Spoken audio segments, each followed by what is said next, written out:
Hello students, कैसे हैं आप सभी। आई होप आप सभी अच्छे से होंगे और अपनी स्टडी भी अच्छे से कर रहे होंगे।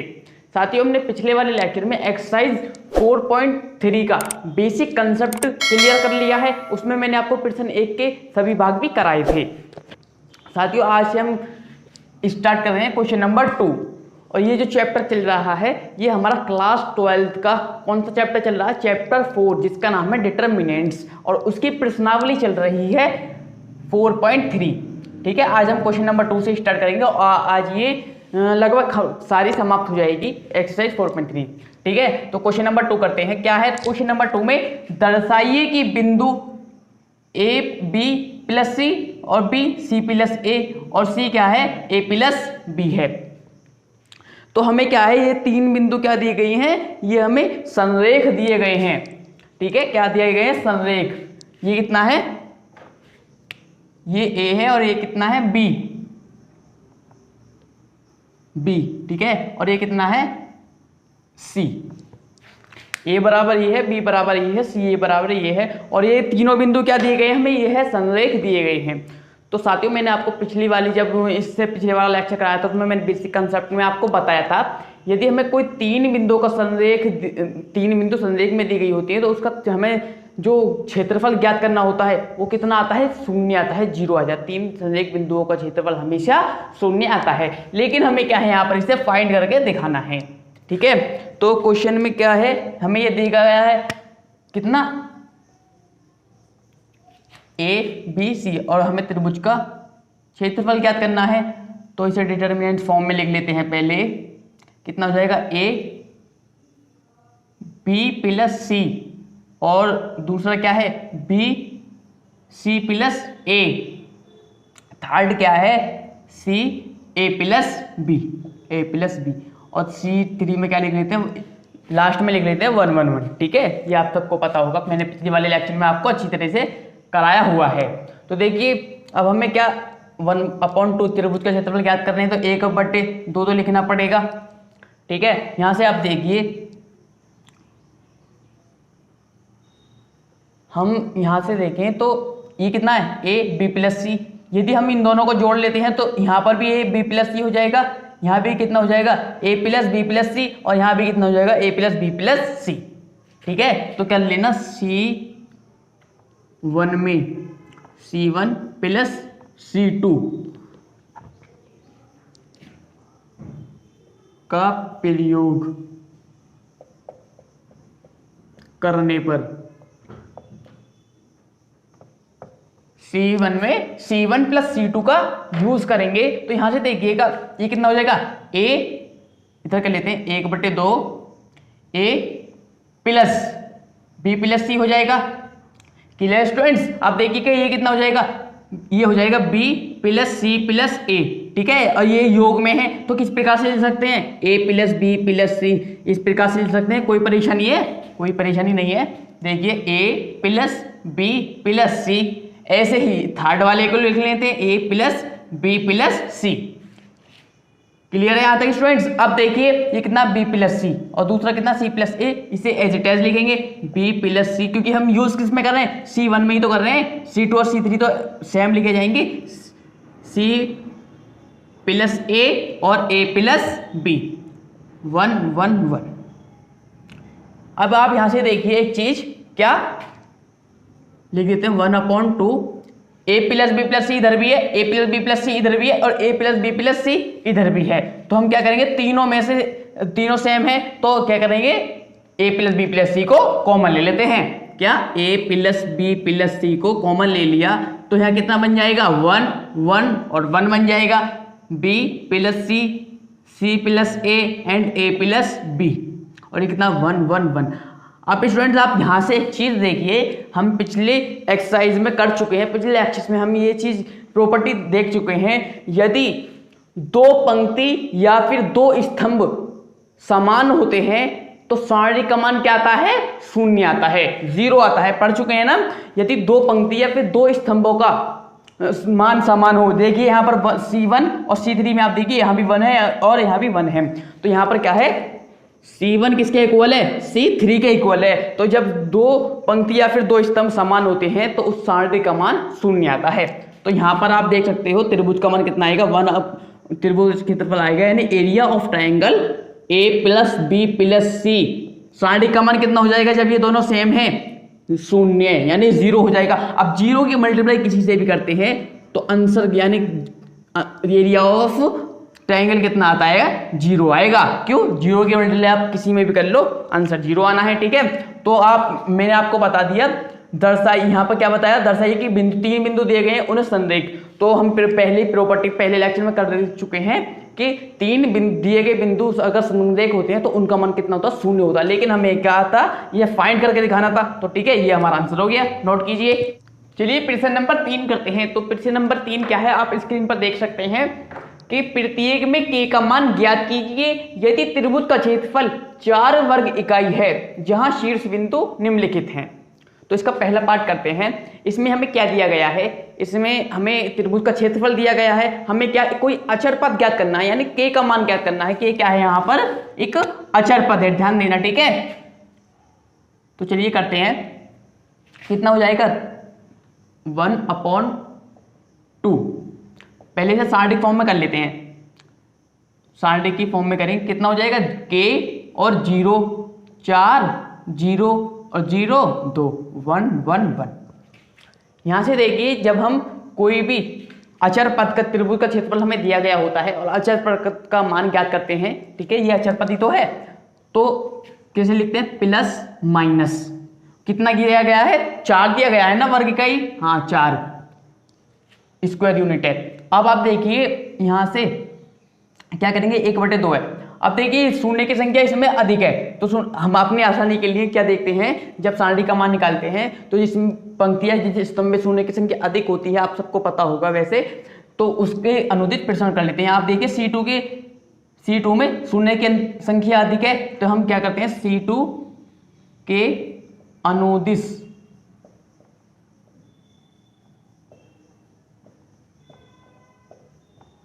प्रसरण करने पर, C2 के अनुदिश प्रसरण करने पर, तो देखिए कितना हो जाएगा, देखिए 1/2 C2 के अनुदिश प्रसरण करेंगे। देखो इसकी 0 की गुणा किसी में करेंगे, 0 आएगा, यहां भी 0 आएगा, इसके बाद क्या, प्लस के बाद माइनस, तो कितना हो जाएगा, यहां से देखिए माइनस कितना 2, तो ये हट जाएगा और ये हट जाएगा, कितना बचेगा, K0 और K4 और कितना, देखो ये वाली लाइन हट जाएगी, ये वाला स्तंभ हट जाएगा, K4 1 1, K4 और 1 1। क्लियर स्टूडेंट्स, अब यहां से देखिए, और साथ में कितना है, प्लस माइनस। देखिए 2 की ये जो 2 है ना, इसकी मल्टीप्लाई यहां पर कर दो 4 में, ये जो 2 है इसकी मल्टीप्लाई 4 में कर देंगे तो कितना हो जाएगा, यहां से 2 हट जाएगा, यहां पे हो जाएगा 8, यहां पे कितना हो जाएगा 8। और यहां से आप देखिए ये कितना हो गया, -2 K -4, क्यों, क्योंकि K इसकी मल्टीप्लाई इसमें होगी और इसकी 4 की मल्टीप्लाई 1 में होगी, तो K -4 हो जाएगा, किसके बराबर चल रहा है, +-8। ये माइनस है, इधर जाके किसका हो जाएगा, ये माइनस ऊपर पहुंच जाएगा और 2 से 8 कितनी बार डिवाइड हो जाएगा, 4 बार। क्लियर है, तो K -4 कितना हो जाएगा, ये अब माइनस ऊपर पहुंच जाएगा तो माइनस ऊपर प्लस नीचे, और 2 की डिवाइड 8 में होगा कितनी बार, 4 बार। अब आप यहां से देखिए K की 2 वैल्यू हो जाएंगी, क्यों, क्योंकि K -4 एक तो हो जाएगा -4 और एक हो जाएगा K -4 एक प्लस का 4, एक माइनस का और एक प्लस का। तो यहां से देखिए K की वैल्यू, ये माइनस का 4 इधर जाके किसका हो जाएगा, प्लस का 4, और K की वैल्यू कितनी आ जाएगी, 0। यहां से देखिए कितना, K -4 इधर जाके किसका हो जाएगा, प्लस का 4 हो जाएगा, और 4 + 4 K की वैल्यू कितनी हो जाएगी, 8। तो आप यहां से देख सकते हैं K की 2 वैल्यू हमारे पास फाइंड हुई हैं, K = 0 और K = 8। ठीक है, इसे नोट कीजिए,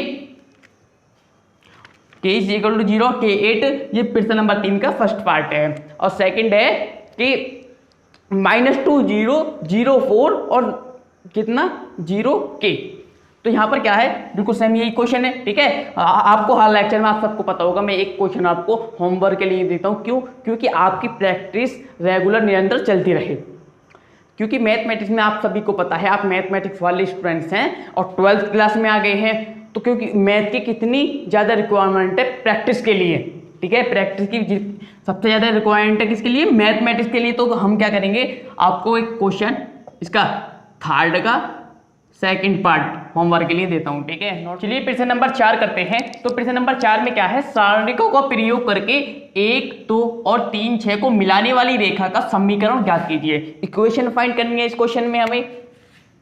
तो क्या दिया गया है,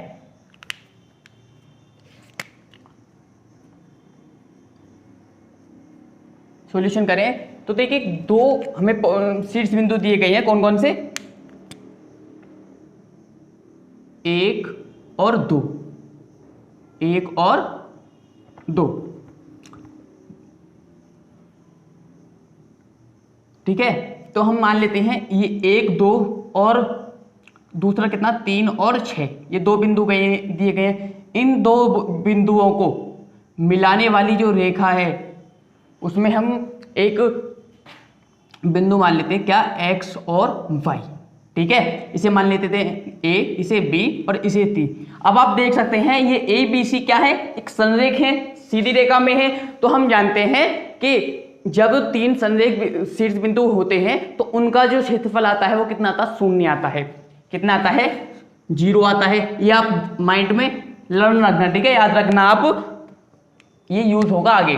तो आप यहां से पहले क्या करेंगे, इसका सारणिक का मान, मतलब त्रिभुज का क्षेत्रफल के लिए मान ज्ञात करने कितना आएगा, 1/2 डिटर्मिनेंट फॉर्म में पहले से कन्वर्ट कर लीजिए, 1, 2, दूसरा कितना x, y, तीसरा 3 और 6, 1, 1, 1 साथ में आएगा, ठीक है स्टूडेंट्स।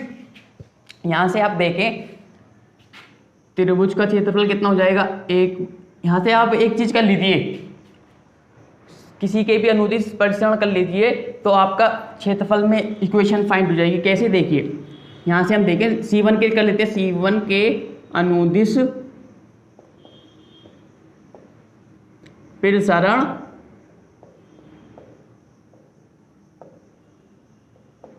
करने पर, यहां से हम क्या है C1 के अनुदिश परिसरण करेंगे तो आप कितना हो जाएगा, देखिए 1/2 है, यहाँ पहले ले लेते हैं कितना, 1 हो जाएगा, 1, ये लाइन हट जाएगी, लाइन हट जाएगी, y और -6 हो जाएगा, उसके बाद कितना -x हो जाएगा, ये लाइन हट जाएगी, ये हट जाएगी, कितना बचेगा 2, 6, 1 और 1, 2, 6, 1 और 1। तो 2 की मल्टीप्लाई 1 में करेंगे 2, 6 की मल्टीप्लाई 1 में करेंगे 6 हो जाएगा। ऐसे ही तीसरा कितना है 3, यहाँ से ये हट जाएगा, ये हट जाएगा, कितना होगा 2y 1 1, 2 की मल्टीप्लाई 1 में करेंगे 2 और y की 1 में, तो कितना हो जाएगा y। Clear students? अब आप यहाँ से देख सकते हैं हमारे पास वैल्यू कितनी है, 1/2 y -6 और -x, 2 -x और 2 -y। इसी प्रकार से हमारे पास ये क्या हुई, वैल्यू आई, और ये किसके बराबर माने है, ये 0 के बराबर। क्यों? क्योंकि तीनों क्या है, मैंने अभी आपको फाइंड करके बताया था, यानी प्रॉपर्टी में हमने देखा जब 3 संरेख बिंदु दिए गए होते हैं उनका क्षेत्रफल कितना आता है, 0 आता है। कितना आता है? क्षेत्रफल 0 आएगा। अब 2 की मल्टीप्लाई, यहाँ पे आप 2 को इधर लेके जाओगे तो 2 भी क्या हो जाएगा, 0 में तब्दील हो जाएगा। तो यहाँ से कितना y -6 हो जाएगा, और ये 2 -6 -4 की मल्टीप्लाई माइनस के x में करेंगे प्लस के 4 हो जाएगा। और यहाँ से देखिए कितना 3 2 जा 6 हो जाएगा, तो और -3y -2y +4, देखिए 2 -6 माइनस का 4 बचा, -4 की मल्टीप्लाई प्लस -x में कर दी तो माइनस प्लस हो जाएगा, कितना हो जाएगा 4x। तो यहाँ से देखिए कितनी वैल्यू आई 4x और कितना -2y। तो यहाँ से किसके बराबर है, 0 के बराबर है। किसके? 0 के बराबर है। और 4x -2y क्या आ जाएगा, 4x -2y। यहाँ से एक चीज देखिए इसमें क्या कॉमन है, आंसर आपका ये भी हो जाएगा, एक आंसर ये हो जाएगा। आपको उसके बुक के अकॉर्डिंग देखना है आंसर, तो यहाँ से 2 कॉमन ले लीजिए, कितना हो जाएगा 2x minus Y equal to 0 और 2x माइनस वाई बराबर 0, 2x माइनस वाई बराबर 0, ठीक है। और ये क्या है आपका आंसर। यहाँ पर आप यहाँ से यहाँ तक भी छोड़ सकते हैं और बुक के अकॉर्डिंग करोगे तो आपका ये आंसर हो जाएगा, ठीक है। तो साथियों क्वेश्चन नंबर 4 कंप्लीट होता है, इसे नोट कीजिए। देखिए प्रश्न नंबर 5 है, यदि शीर्ष 2 6 5 4 और K4 ये 3 शीर्ष बिंदु दिए गए हैं वाले त्रिभुज का क्षेत्रफल 35 वर्ग इकाई है तो K का मान ज्ञात कीजिए। इसमें भी क्या है, हमें कोई भी अचरपद क्या है K, उसका मान फाइंड करना है। और चित्र एरिया ऑफ ट्रायंगल कितना दिया गया है 35 वर्ग इकाई, ठीक है। कैसे करेंगे देखिए 1/2 सारणिक फॉर्म में लिख लीजिए पहले उसे, कितना हो जाएगा सारणिक फॉर्म में 2 - 6 5 4 और K4 1 1 1 किसके बराबर है, प्लस माइनस लिखते हैं जब भी हमें K का मान फाइंड करना होता है। कितना दिया गया है 35 है। यहाँ से 2 की मल्टीप्लाई, ये डिवाइड में उधर जाके मल्टीप्लाई में हो जाएगा, तो 2 की मल्टीप्लाई 35 में होगी तो हो जाएगा 70, कितना 25K - 6 4 4 1 1 1 कितना हो जाएगा 70 प्लस माइनस साथ में, ठीक है। अब आप यहाँ से देखिए किसी के भी अनुदिश प्रश्न कर लीजिए, C1 के या C2 के किसी के भी, ठीक है। तो कर लेते हैं, चलिए इधर लिख दूं C1 के अनुदिश,